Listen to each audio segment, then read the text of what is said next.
My personal portfolio is again hitting new all-time highs, and over 50% of my portfolio value is strictly coming from gains. 2026 has been an incredible year for the market despite increased volatility. We can see the S&P 500 up around 9.6% year to date, and we can see SCHD up nearly 20% year to date, and that's not even including that nice starting yield. But unfortunately for a lot of people, there's been one asset class in particular that has been left behind. And although it's an asset class I don't personally own in my portfolio right now, it's one that's very important to me. And that asset class is BDCs, business development companies. The Van Eck BDC Income ETF is down 21% in the last year, and year to date down by 12.69%. And on top of this, the most popular BDC and undoubtedly the highest quality one, Main Street Capital, year to date is now down by 18.5%. Now, if you read the Dividendology newsletter, dividendology.com, there is a link to it in the description, then you know since September, we've actually been in the middle of building out a real money high yield portfolio. This is something we've been taking very seriously. And so far, the results have been absolutely phenomenal. Our high yield portfolio is yielding around 9.3%. And on top of this, it's actually been outperforming the S&P 500. It's had lower volatility, had a lower maximum drawdown, and a stronger Sharpe ratio, which essentially means we're being compensated more for the volatility that our portfolio experiences. So basically, we took on less risk while getting better returns. So yes, I'm very pleased with this portfolio. But if you're a member over on dividendology.com, then you know something to be true about this portfolio. Right now, we don't own any BDCs in our portfolio. Now, this isn't because I'm anti-BDC. In fact, we recently saw a decent stretch where BDCs were outperforming the S&P 500 even during the midst of a massive tech rally. BDCs in the right market environment have the ability to way outperform. So this does press the question, what type of environment were we operating in that allowed such amazing performance from this high-yield asset class, and is something like this possible? With share prices declining significantly, is now a good time to get into the BDC market and start collecting some of these very high starting yields. For example, Main Street Capital is now yielding around 8.5%. And if we jump over to the Dividendology BDC database, we can see most of these BDCs are actually yielding double digits. The vast majority of them are. So what's going on with the BDC market? And we'll be taking a close look at Main Street Capital in particular, who just in the last month alone now is down by 10.8%. Now, just as a quick refresher, let's make sure we understand what this high yield asset class actually is. A BDC is simply a publicly traded investment company that primarily lends money to middle market businesses.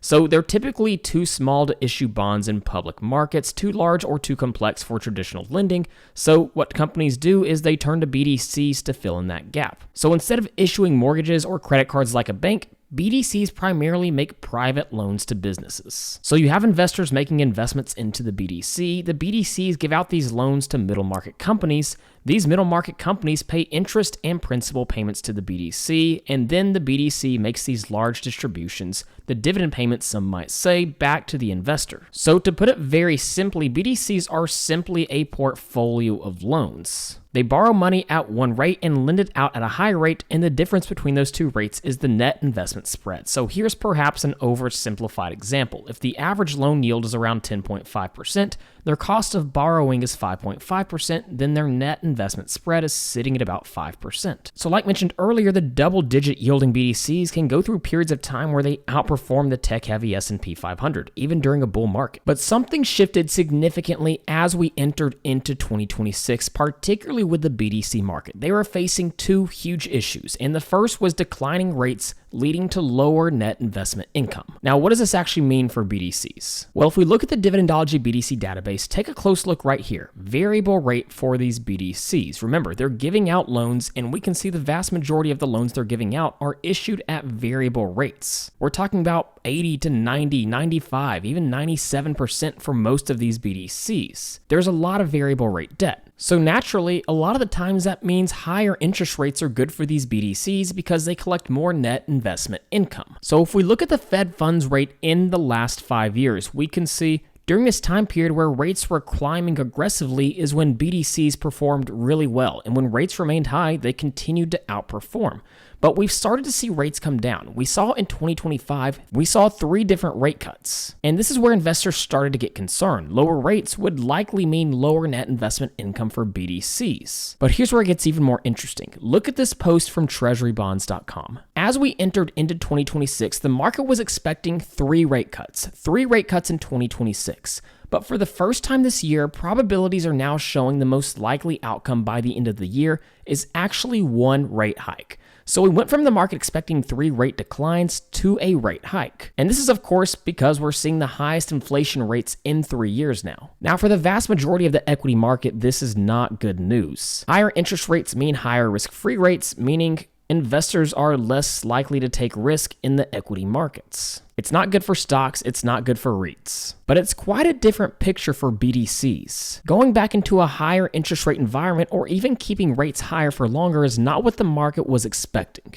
And it's good news for BDCs. It will likely help boost net investment income moving forward. Now let's address the other issue, and that's overexposure to software companies in the portfolio. Again, BDCs are primarily just a portfolio of loans, and if they're overexposed to a potential weak sector, that's bad news for the BDC. And right now, one of the weakest sectors, one of the sectors that most investors have concerns about is software stocks. Look at what's happened to companies like Adobe, Intuit, and plenty of other software stocks. Now, I'm not here to debate which of these software companies will survive the AI threat, but the point is it's not a great time to have software companies in a BDC's portfolio. Now, the reality of these 2 issues for BDCs is that one of the issues is structural, the other one is a broader economic issue, as rates were declining and were projected to continue to decline, which of course was priced into these BDCs. However, because we've seen such a dramatic shift in the economy in the last few months, this issue is starting to fade away. So really now we're just left with this issue, a structural issue, overexposure to software companies in their portfolios. So naturally what I wanted to do with the BDCs that I track in the Dividendology database is figure out exactly how much software exposure they had. So that's exactly what I did. And unfortunately for a lot of BDCs, they were seeing over 20% exposure to software companies in their portfolio. Now obviously, not all software stocks are created equal. All of these loans can be structured differently, but it does give us a general idea of how much exposure each of these stocks has to the software sector. However, you'll notice there's quite a few BDCs with 15% exposure or less, with Main Street Capital being one of those BDCs. And some of these BDCs right at the beginning of the year pretty much essentially having 0% exposure. And one of those BDCs, in my opinion, is a higher quality one. That's Capital Southwest Corporation. Let's take just a moment and look at them. If we jump over to our Dividendology BDC database, let's scroll down and take a closer look.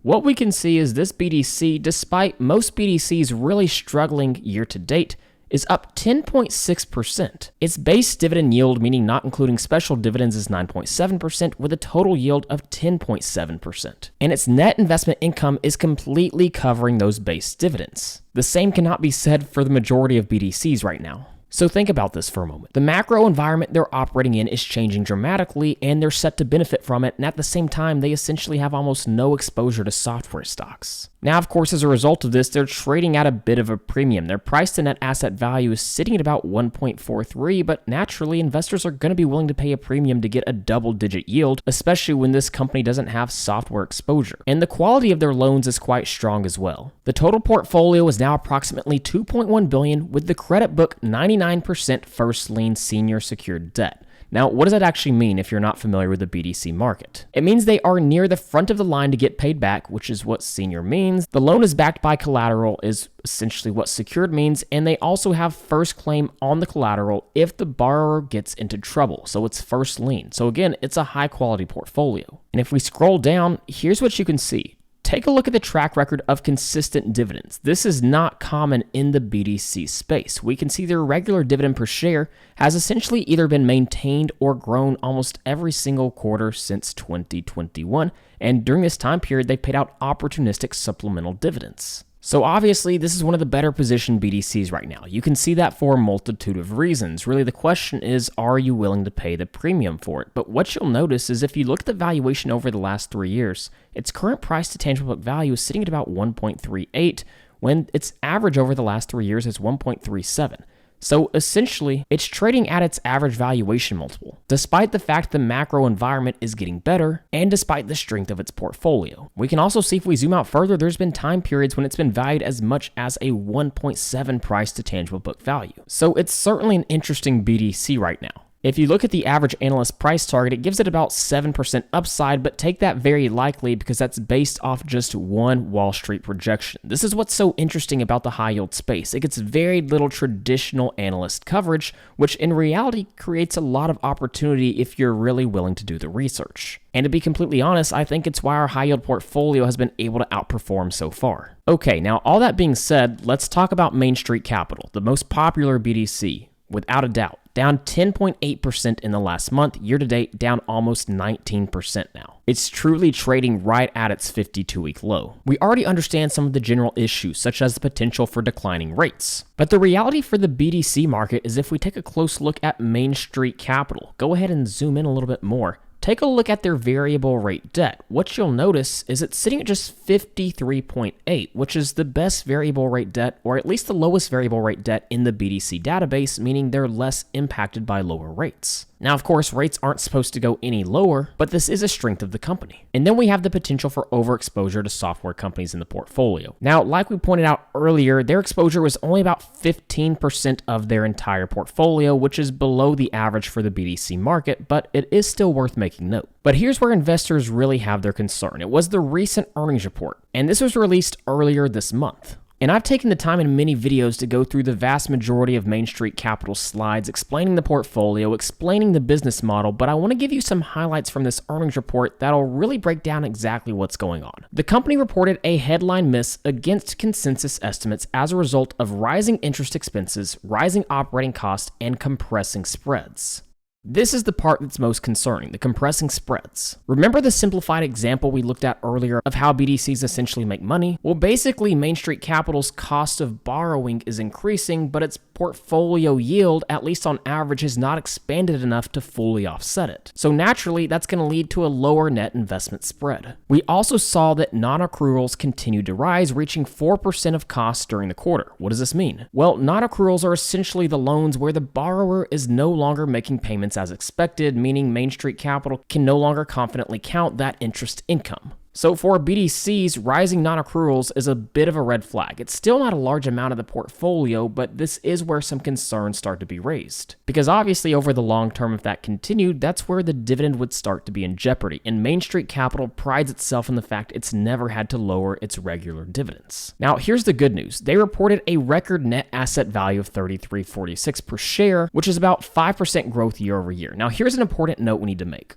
It's really important we look at these BDCs on a per share basis. Let me show you an example of why looking at the ticker data stock screener. The data will load in thanks to ticker data, link in the description, but look at shares outstanding.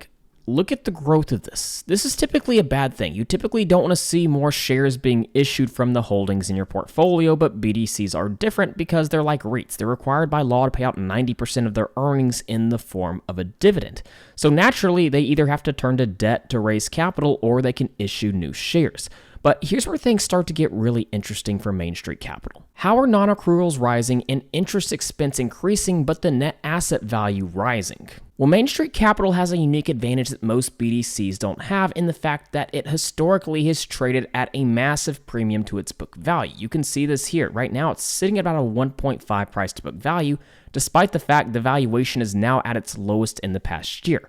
The average over the last year is actually 1.83. Now, this is extremely important to understand because when a BDC issues shares above net asset value, it is accretive to existing shareholders. So basically, it can actually increase net asset value per share even though the share count is rising. So here's a basic example. If Main Street's net asset value is about $33 per share, but the company can issue new shares at $50 a share, like it's close to trading at right now, then it's effectively selling $33 of book value for more than $33. The excess value benefits the existing shareholder base and helps push net asset value per share higher. So that's why we've seen net asset value grow at least recently, and it's certainly part of the reason that projections are showing it's going to continue to increase. Now, don't count this out. Most BDCs don't grow net asset value over time. It's actually a pretty impressive accomplishment, especially when you compare it to the other BDCs in the Dividendology database, which most of them actually don't have positive net asset value growth over the last 3, 5, or 9 years. Which again, of course, is the clearest indicator whether or not intrinsic value is growing for this asset class. So yes, being to issue shares at a premium gives them a huge advantage. But the market is not going to continue to assign this stock a premium if the underlying fundamentals are weakening, meaning they'll eventually lose this advantage, making it more difficult to grow net asset value. Main Street Capital's core operating metrics actually showed some pressure, especially from higher costs, the spread compression, and obviously, like I said, the rising non-accruals. But it's still able to take advantage of that premium valuation. Now, with all that being said, you can see a little bit why the stock has sold off in the last month as a result of this earnings report. Investors aren't going to be willing to pay as much of a premium for a stock that has weakening fundamentals. And the growing net asset value can be a little bit misleading because it didn't grow as a result of strong fundamentals, it grew as a result of the premium. So naturally, why would you be willing to pay the premium? Investors aren't, so the stock sells off. Once you connect the dots, it starts to make sense. And it's not just that, but short interest for Main Street Capital is now sitting close to 10%. There's a lot of institutions actively betting against Main Street Capital. Now, that's the bad news. The good news is this is still probably one of the higher quality BDCs on the market, if not the highest quality. For example, if you take a closer look at it, one of the things that you'll notice is it has by far the strongest base dividend coverage. It's one of the few BDCs that actually grows its dividends over time. Like we pointed out, the variable rate debt is the lowest. It has an internal management structure, essentially meaning that they're very well aligned with shareholders, and it's one of the only BDCs that's grown the tangible book value per share or net asset value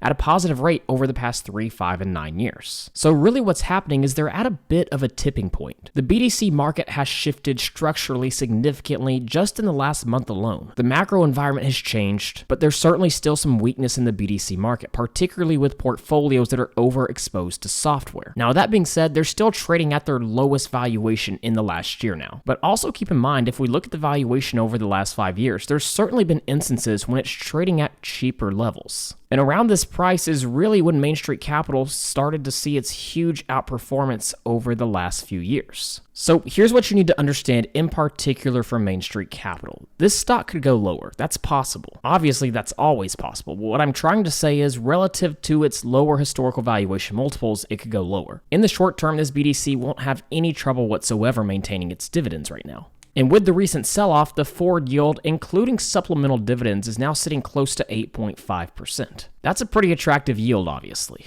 especially when you consider the fact the macro environment is getting much more optimized for the BDCs. But it'll be very important over the next few quarters that we watch what happens to their spreads. Will the spread continue to compress? And what will happen to non-accruals? Will this continue to grow? With all that being said, I do think there's starting to be some opportunities in the BDC market, and I'll continue to cover them closely over on Dividendology.com and provide updates here on YouTube as well. But it's clear that our high yield portfolio yielding 9.3% has greatly benefited from not adding BDCs yet to the portfolio, but I do think the time is coming. So go ahead and let me know what you think of the BDC market and Main Street Capital in the comments down below. Again, be sure to check out the Dividendology newsletter at the link in the description as well. So with all that being said, thank you guys so much for watching, and please don't forget to like and subscribe to the channel.